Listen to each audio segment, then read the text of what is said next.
Halo saudara, saya Uncle Mandil. Uncle Mandil adalah seorang hamba Tuhan dan hari ini Uncle Mandil akan membuat ataupun menyajikan respon dari Uncle Mandil terhadap pertanyaan yang datang kepada Uncle Mandil. Apa pertanyaannya, Uncle? Pertanyaannya adalah bagaimana tanggapan Uncle Mandil terhadap orang-orang yang suci, khususnya dari gereja kalangan saudara kita, yaitu gereja Katolik. Jadi ini adalah satu pertanyaan yang diajukan dari beberapa orang ya kepada Uncle. Jadi satu puji Tuhan, Uncle sangat berterima kasih sebelumnya atas pertanyaan yang datang kepada Uncle ya. Dan untuk menyajikan respon melalui media sosial ini atas pertanyaan tadi, maka ada beberapa hal yang Uncle lakukan terlebih dahulu ya. Sebelum Uncle melakukan itu, saya mau memperkenalkan diri dulu bahwa saya bukanlah orang yang beribadah di gereja Katolik, bukan. Tetapi saya berada di gereja GPDI ya. Saya di sana melayani Tuhan, kemudian saya juga hidup dari pemeliharaan Tuhan gitu ya. Dan saya akan memberikan tanggapan walaupun secara organisasi saya tidak termasuk ke dalam anggota Katolik, tetapi saya akan memberikan respon ya, respon apa yang Uncle pahami, apa yang Uncle mengerti dari pertanyaan yang datang kepada Uncle ya. Jadi yang Uncle lakukan sebelum Uncle membuat respon ini adalah yang pertama, ketika pertanyaan itu datang kepada Uncle, maka yang Uncle lakukan yang pertama adalah berdoa. Ini yang Uncle lakukan, berdoa kepada Tuhan. Ya, saya membawa pertanyaan ini, saya naikkan, saya berdoa, dan kiranya saya bisa dapat memahami apa maksud dari pertanyaan ini ya. Yang kedua, saya menyelidiki berdasarkan firman Tuhan. Jadi saya lihat, saya berpatokan kepada firman Tuhan dan saya menggali firman Tuhan ya dalam Alkitab, dan saya melihat dari sisi sudut pandang dari teks aslinya, baik itu bahasa Ibrani dan juga bahasa Yunaninya gitu. Jadi saya belajar itu, setelah saya gali, setelah saya belajar, kemudian yang ketiga yang saya lakukan adalah saya observasi, baik itu secara wawancara tidak terstruktur ya. Saya lakukan wawancara kepada beberapa orang saja ya dari berbeda organisasi, dan saya mengajukan pertanyaan itu bagaimana pendapat dari mereka gitu ya, bagaimana pemahaman dari mereka. Nah setelah itu baru saya kemas, baru saya buat satu jawaban ya, yang tadinya pertanyaan ini datang kepada Uncle, saya buat dari beberapa hal yang sudah saya lakukan, seperti berdoa, saya belajar firman Tuhan, apa kata Alkitab, firman Tuhan mengenai pertanyaan itu, dan saya gali eksegesis mulai dari bahasa aslinya, yaitu bahasa Ibrani, Yunani, dan juga saya melakukan observasi. Setelah itu semuanya, kemudian saya sajikanlah di video saya ini. Makanya sekali lagi saya mau ingatkan tentang pertanyaannya, yaitu apa respon dari Uncle atas istilah orang-orang yang suci ya, khususnya juga yang sering kumandangkan dalam doktrin gereja Katolik ya, karena salah satu doktrin dari gereja Katolik adalah adanya penghormatan terhadap orang-orang yang suci. Nah, yang pertama yang saya mau sampaikan di media sosial ini adalah orang-orang yang suci. Jadi dasar Alkitab yang saya ambil itu dari 2 Samuel pasal 22 ayat yang ke 27 ya. Saya akan bacakan. 2 Samuel pasal 22 ayat yang ke-27. Ya, sekali lagi buat saudaraku yang gereja Katolik, kita adalah satu tubuh ya, dan dalam Kristus. Dan hari ini saya walaupun secara organisasi tidak beribadah di Katolik, tetapi saya hari ini memberikan satu respon buat apa yang sudah saya selidiki berdasarkan Alkitab, firman Tuhan, dan juga observasi. Jadi ini adalah pertanyaan yang datang kepada saya. Dan buat saudara-saudaraku gereja Katolik yang mendengar ini, ataupun gereja dari Protestan, Gemim, tradisional, apapun itu, biarlah ini jadi berkat ya, jadi berkat bagi kita semuanya. Dan hari ini saya mengupas dasar Alkitabnya dari 2 Samuel pasal 22 ayat yang ke-27. Ya, saya akan bacakan terlebih dahulu 2 Samuel pasal 22 ayat yang ke-27. Di sana dikatakan, terhadap orang yang suci engkau berlaku suci, tetapi terhadap orang yang bengkok engkau berlaku belit. Nah, di dalam 2 Samuel pasal 22 ayat yang ke-27, di sana dituliskan terhadap orang-orang yang suci itu dibandingkan dengan orang yang bengkok. Nah, jadi ini merupakan satu istilah ya, satu istilah atau kiasan.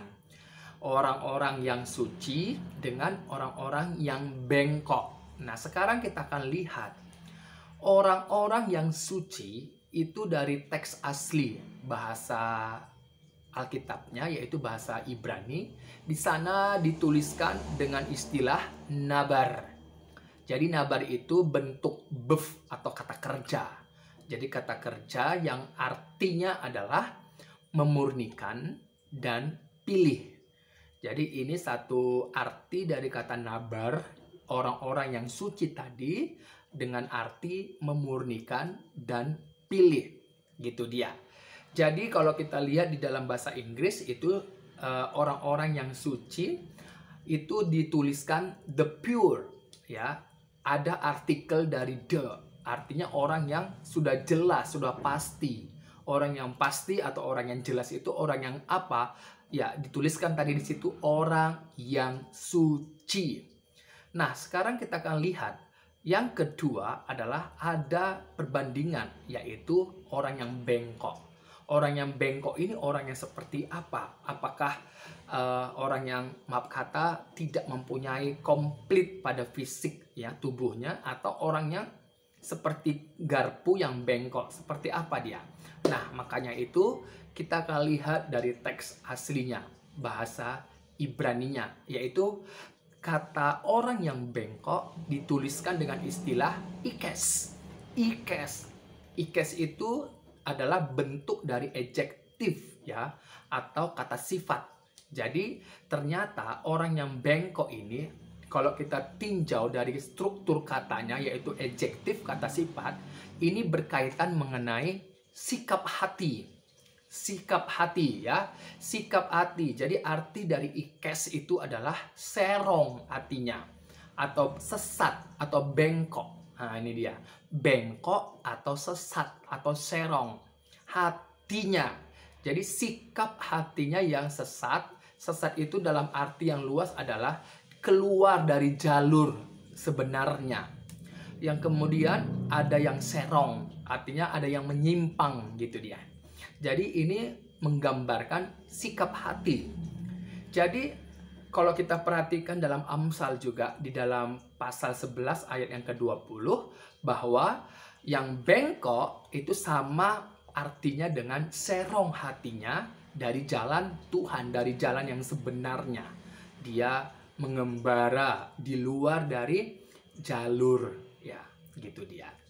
Dan kalau kita perhatikan, ini juga pernah terjadi kepada Adam dan Hawa, di mana mereka bersembunyi membuat jalan sendiri. Seharusnya mereka tidak di luar dari hukum Tuhan, tetapi mereka hidup membuat jalannya sendiri. Makanya orang-orang yang suci itu adalah orang yang ada di dalam jalur yang sebenarnya, ataupun orang yang berada di jalan Tuhan. Tetapi orang yang bengkok itu adalah orang yang serong hatinya, suasana hati, sikap hatinya, orang yang tidak berada di dalam jalan Tuhan. Nah, kalau begitu, jalan Tuhan yang kita dapat pahami, mengerti itu yang seperti apa?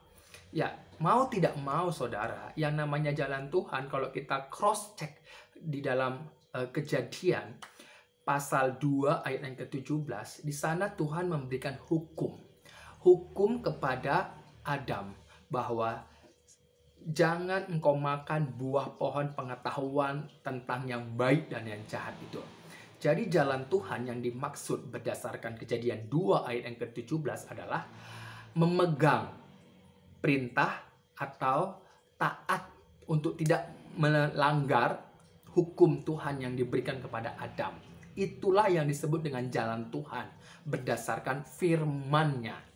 Kemudian begitu juga dengan kehidupan bangsa-bangsa Israel, ya, bangsa Israel di mana mereka harus berada di dalam hukum Taurat, ya, di dalam hukum Taurat.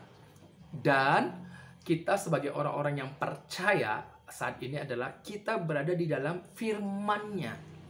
Jadi kita, sikap hati kita yang selalu ada di dalam firman-Nya. Firman-Nya ada di dalam hati kita dan kita juga ikut di dalam firman-Nya.